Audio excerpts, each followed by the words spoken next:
দিদিকে সাজাতে চন্দননগরে। তো একটু জানবো যে দিদি কেমন কি লুক চাইছো?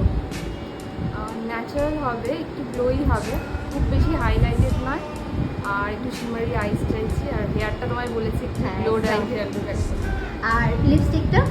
একটু ভাইব্রেন্ট রেড বা রেড নয়। রেড নয়, আচ্ছা ঠিক ঠিক আছে, আছে, তোমার যেটা ঠিক ভাইব্রেন্ট বানাবে, কালারই করবো, vibrant বাট color, রেড হ্যাঁ, নয়। ঠিক আছে। তো আমার আজকের মতো শিকরি দিদিকে সাজানো কমপ্লিট। তো এটা হচ্ছে দিদি ফুল লুক, একদম প্রিন্সেস টাইপের একটা লুক চেয়েছিল, যেমন হেয়ার যেমন মেকআপ করতে চেয়েছিল পুরোটা কমপ্লিট করে দিয়েছি। তো একটু জানবো কেমন লাগলো।